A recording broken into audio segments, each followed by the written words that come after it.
Peshawar জালমিকে trophy জিতিয়ে আস্থার প্রতিদান দিলেন নাহিদ রানা। পয়সা উসুল পারফরমেন্স করে সবাইকে তাক লাগিয়ে দিলেন টাইগার এই পেসার। তার দুর্দান্ত বোলিং এর সাথে অ্যারন হার্ডির অলরাউন্ডিং পারফরমেন্সে হায়দ্রাবাদ কিংসম্যানকে হারিয়ে ইতিহাস গড়ল পেশোয়ার জালমি। লো স্কোরিং ম্যাচে দেখা গেল টান টান উত্তেজনা। পিএসএল এর ফাইনালে নাহিদ রানার পারফরমেন্স এবং তার কল্যাণে পেশোয়ার জালমির এমন জয় নিয়ে বাকিটা জানবো রিপোর্টে। ফাইনালের আগে নাহিদ রানাকে উড়িয়ে নিয়ে গিয়েছিল পেশোয়ার জালমি। দল তার প্রতি আস্থা রেখেছিল, সেই আস্থার প্রতিদান বেশ ভালোভাবে দেন তিনি। অসাধারণ বোলিং করে বুঝিয়ে দেন কেন তিনি সবার চেয়ে আলাদা। বিশেষ করে গ্লেন ম্যাক্সওয়েলকে যেভাবে আউট করেন এই পেসার, সেটি আলোচনা তৈরি করে আলাদাভাবে। লাহোরের গাদ্দাফি স্টেডিয়ামে এদিন 11তম পাকিস্তান সুপার লিগের ফাইনালে হায়দ্রাবাদ কিংসম্যানের বিপক্ষে টস জিতে আগে বল করার সিদ্ধান্ত নেন পেশোয়ার জালমির অধিনায়ক বাবর আজম। তবে সেই সিদ্ধান্তকে ভুল প্রমাণিত করতে দারুণভাবে খেলতে থাকেন নাটকীয়ভাবে ফাইনালে ওঠা হায়দ্রাবাদ কিংসম্যানের তরুণ ওপেনার সাইম আইয়ুব। যদিও বেশিক্ষণ টিকতে পারেননি আরেক ওপেনার মাঝ সাদাকাত। মোহাম্মদ বাসিতের বল পুল শট খেলতে গিয়ে ডিপ স্কোয়ারে লেগে ক্যাচ দিয়ে বিদায় নেন এই ব্যাটার। সেই ধাক্কা বেশ ভালোভাবে সামাল দেওয়ার চেষ্টা করেন সাইম এবং অধিনায়ক লাবুসানে। তাদের জুটির মাঝে বাধা হয়ে আসেন অ্যারন হার্ডি।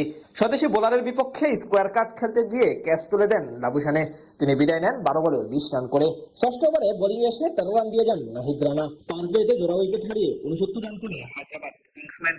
এদিকে বেশিক্ষণ টিকতে পারেননি ওসমান খান। অষ্টম ওভারে আবারও আক্রমণে এসে গ্লেন ম্যাক্সওয়েলকে প্রথম বলেই 16 রানের টেবিলে উঠে ফেরান নাহিদ রানা। সেই ওভারে রান আউট হয়ে ফেরত যান কুশাল পেরেরা। এরপর হায়দ্রাবাদের বাকি ব্যাটাররা ছিলেন শুধু আসা যাওয়ার মাঝে। ইনিংসের প্রথম 10 ওভারে 97 রান আনলেও হারিয়ে ফেলেন 7 উইকেট। চতুর্থম ওভারে আরো 1 উইকেট তুলে নেন নাহিদ রানা। সব মিলিয়ে আজ এক মেইডেন সহ 22 রান খরচ করে জোড়া উইকেট শিকার করেন তিনি। শেষ পর্যন্ত 129 রানে অল আউট হয়ে যায় হায়দ্রাবাদ।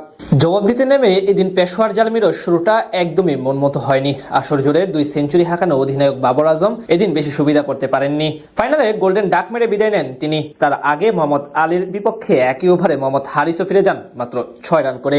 প্রথম ওভারে জোড়া উইকেট হারিয়ে ততক্ষণে মহা বিপদে পড়ে যায় পেশোয়ার জালমি। তবে এক প্রান্ত আগলে রেখে দারুণভাবে ধাক্কা সামাল দেওয়ার চেষ্টা করেন অ্যারন হার্ডি এবং কুশাল মেন্ডিস। পরের 2 ওভারে আসে 25 রান। তবে এই জুটিও বেশিক্ষণ টিকতে পারেনি। 9 রান করে বিদায় নেন মেন্ডিস। পাওয়ার প্লেতে মিচেল ব্রেসওয়েলের উইকেট হারায় ফ্র্যাঞ্চাইজিটি। ততক্ষণে চালকের আসনে উঠে যায় হায়দ্রাবাদ কিংসম্যান। পাওয়ার প্লে শেষে পেশোয়ারের স্কোরবোর্ডে জমা পড়ে 4 উইকেটের বিনিময়ে 53 রান। তবে অ্যারন হার্ডি দুর্দান্ত ব্যাটিং করে বিপদমুক্ত করেন। সেখানে তার সাথে যুক্ত হন আরেক তরুণ ব্যাটার আব্দুল সামাদ। এই দুজনের ব্যাটে ভর করে শেষ অবধি বেশ ভালোভাবে এগিয়ে যেতে থাকে পেশোয়ার। সেখান থেকে আর তেমন ভাবে প্রতিরোধ করতে পারেনি হায়দ্রাবাদ কিংসম্যান।